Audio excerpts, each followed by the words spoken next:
why don't we take a look at another place where your pandas code might kind of suck for similar performance reasons. Let's take a look. I want to talk about concatenation, but I don't want to talk about the concat function in pandas because we already know that concat will do an index-aligned concatenation. That's going to be very slow. We already know that things like group by apply will do an index-aligned concatenation that will be slow, and that's one of the main reasons why group by apply is so slow. I want to talk about bringing things together from a slightly different angle. Here's the scenario. Let's say I manage some data center, and in that data center I have some hosts, and those hosts are on different versions of the Linux kernel. And I'm going to generate a little bit of dummy data, and in that dummy data I'm going to represent, as of this date somebody went out to this particular machine and they saw what kernel version it was on, or as of this date the machine was upgraded to this particular kernel version from 4.14 all the way up to 6.1. And so I'll generate a little bit of dummy data here. And when we take a look at this data, we'll see that, it's exactly what you'd expect. Somebody just wrote down on a piece of paper somewhere, on such and such date, I upgraded the machine to 4.14. On such and such date, I upgraded it to 4.19. And we'll make careful use of things like categoricals, especially order categoricals, so that we get some nice properties out of this. For example, 5.4 is an earlier version than 5.10, even though naively the lexicographical sorting would put 5.4 at the end. So this is one really nice thing about storing this as categorical information rather than string information. We get a nice sorting where we can even do things like what's the max kernel version, and it'll correctly know that this is 0.15, not 0.1 and then a 5, which would be otherwise considered lower than 5.4. Now what we want to do is we want to see what's the cadence of our upgrades and what does our data center look like over time. It's a classical example of taking deltas and extracting from that state. So instead of a data frame or a series that has each individual date and the version, I want to create something that will allow me to say, as of some given day, how many machines did I have on each one of these kernel versions. And the way that I'll set this up, thinking in terms of pandas, is I'll turn this from a structure that has just the deltas, where things changed, into a structure that has the state. I'll make a very large data frame. Whenever we talk about performance in pandas, we're usually talking about how fast something is, because we oftentimes use pandas with the assumption, for example, that the data frame is immutable and that we have effectively infinite memory, or from the perspective that, if we don't have enough memory, we either upgrade or we just don't do the work in pandas, or we do something before we enter into pandas, like some pre-processing of the data. So what I'll do is I'm going to turn this data frame into something that has each host name and every single day and the version that the kernel was on for that given day. So instead of just 269 rows, I'll have, for each host, one row for each day. Well, the way I can do this, one pretty straightforward way I can do this is I could group by the hosts. For each group, I could re-index that group. I could re-index that group just on the level of the date to a date range from the starting point to the ending point. Then what I'll end up with is January 1st all the way through, whatever my December date is here for one day here. There'll be a bunch of nans here as a consequence of the reindexing anytime there wasn't a value. And what I could just do is forward fill, because I can say, if you upgraded to version 4.19 on January 1st, and then you upgraded to version 5.4 here on March 31st, I kind of know what version you're on January 2nd. It's just forward filling this data. So I'll forward fill this data. I'll drop NAs because I might not have any information prior to the very first record. For example, for this particular piece of data, I don't really know if the machine existed prior to this date or if it was on another version prior to that date. So I'll just drop those rows. I won't backwards fill. Although you could think that in certain circumstances, backwards filling might make sense. Then I'll just group by the ISO week, compute the value counts, and unstack the version, and I get something that looks like this. And this is nice. It tells me for each one of these ISO weeks of the year, or actually these are just the weeks of the year, I had this number of devices on this kernel, and you could see clearly what it looks like is new devices were introduced in my data center. So probably as of this date, I had all the devices in existence, and this was installation, because you can see there only were 11 devices here. And I can kind of see how my upgrade process is going. I can see the cadence of when the upgrades happen. I can see how many stragglers there are, and I can see we haven't made it to these last two kernel versions. That's great. But you're already too savvy. You already know group by apply. If we can do it a different way, we'll do it a different way. And so instead of doing this with a group by apply, let's do this with something a little bit more contorted that hopefully will see a significant performance improvement. Instead of group by applying and doing the reindex there, and bear in mind, we have to do this reindex in this group by apply because we don't know how many days are present here. In fact, we probably should be dropping the NA here as part of this, or actually the NAs may not even arise because this should really be operating on the grouped min and max. Well, we don't really know how many days are because we don't know when the device came into existence, and so we'll have to do a group by apply. Well, another approach that we could take is we could reindex the entire structure and then do the drop NAs. So here we'll do one singular reindex. We'll only construct this date range object once. Then we'll group by transform to do the forward fill. Because remember, if we don't do that forward filling with the group by transform, or if we don't do it within a group by, we'll forward fill the last entry of one host name into the first entry of the next host name. So we'll either have to unstack this or group by forward fill. And then of course we'll continue with the rest of the analysis as you saw previously. And we get exactly the same result, but hopefully faster. And yet, something about this code still isn't quite right. Can you spot where this code kind of sucks?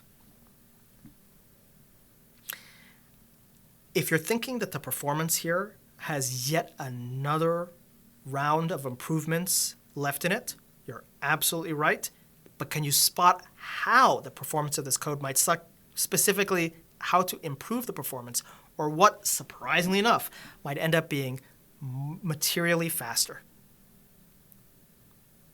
Well, if you said that it turns out that reindexing operations are actually relatively slow, but index assignment operations are relatively fast, and that instead of doing a singular reindex, what we should do is first compute what the index looks like by identifying what the end date that we have for everything is, going through and doing a regular old Python loop per row, a dot items, which people tell us we should never do, but doing a dot items with a regular Python loop over each host name with an aggregation of the minimum date that it had, creating multiple date ranges from the unique minimum date for each one of these hosts, and then the global maximum date for the analysis, creating a NumPy and D array, repeating the host name over and over and over, H-stacking all those dates into one NumPy and D array, H-stacking all the host names into another NumPy and D array,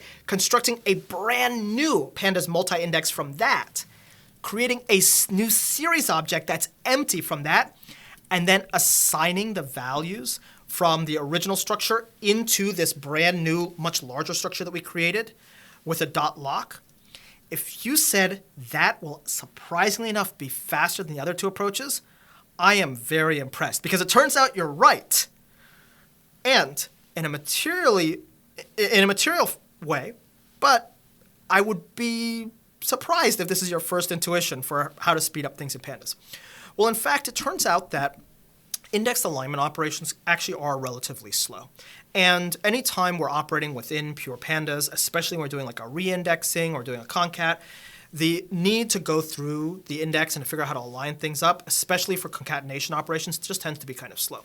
So it turns out that sometimes we can get significant improvements in the code that we write by first constructing the end result in terms of what the indexing looks like and then filling it in. Because the index fill-in is actually, surprisingly enough, fast enough to account for all of the additional time for all of these additional steps here. Let me show you some timing measurements and we'll take a closer look. Here we have all three versions. And note, all three versions tie out to the exact same result. Here is our group by apply, here is our reindex operation, and here is our construction approach. And we know that group by apply is going to be the slowest. That's obvious. We knew it from the beginning. In fact, it's so slow, it took until this very word in the sentence to run. It took 6 seconds. We know the reindexing will be much faster, 3 times faster. I told you I'm not going to tell you anything about 5% speedups or 10% speedups. That's just thermal noise. I'm going to talk about integer multiples. But it turns out the construction approach is at least twice as fast, or about twice as fast. We can actually make this entire thing almost an order of magnitude faster by taking approaches stepping outside of the pandas and index alignment and only stepping back into it when we need it for analytical purposes. And the approach here is actually fairly straightforward. Construct the index and, H-stack this thing until you have, the combined NumPy and D array that contains all of the index values, do a multi-index from arrays, and then do a fill-in here. The generalized lesson from this is not to take all of your code that solved this problem using the second version that I showed you and to rewrite in the third version. I think the generalized answer here is this. I really don't want to write this code the first time I am working through an analysis. And honestly, if I'm first working through an analysis, if I'm trying to prototype what I'm trying to actually determine from my analysis, I'm probably not working with 5,000 rows of data. I'm probably working with 50 rows of data. And when I'm working with 50 rows of data, if you look at the 3 approaches, there is a meaningful difference here, but not really in my day-to-day life. 0.1 seconds versus 0.09 seconds or versus 0.06 seconds, probably they're all fast enough.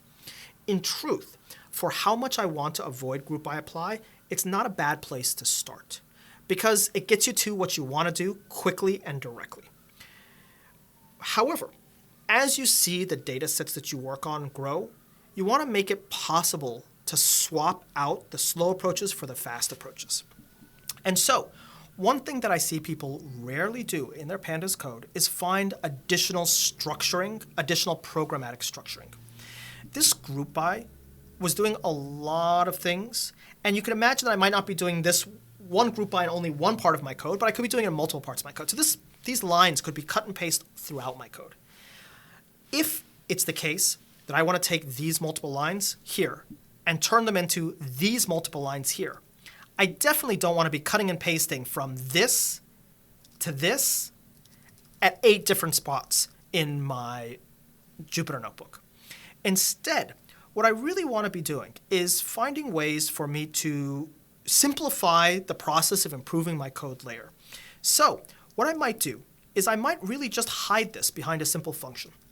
I might write a function that does this is my construct, maybe I'll call it construct, or I'll say reshape, or whatever the case may be, whatever nice name I have for this thing, that takes my data frame and then performs these operations. That way, if I have to do this multiple times in my script, well, I have one single point where the entirety of that operation is defined. Now, as I do that, I might discover that the modalities that arise each time I want to apply this operation are distinct enough that I might not want to put the totality of this operation here. I might just want to do this middle part, not this reduction step.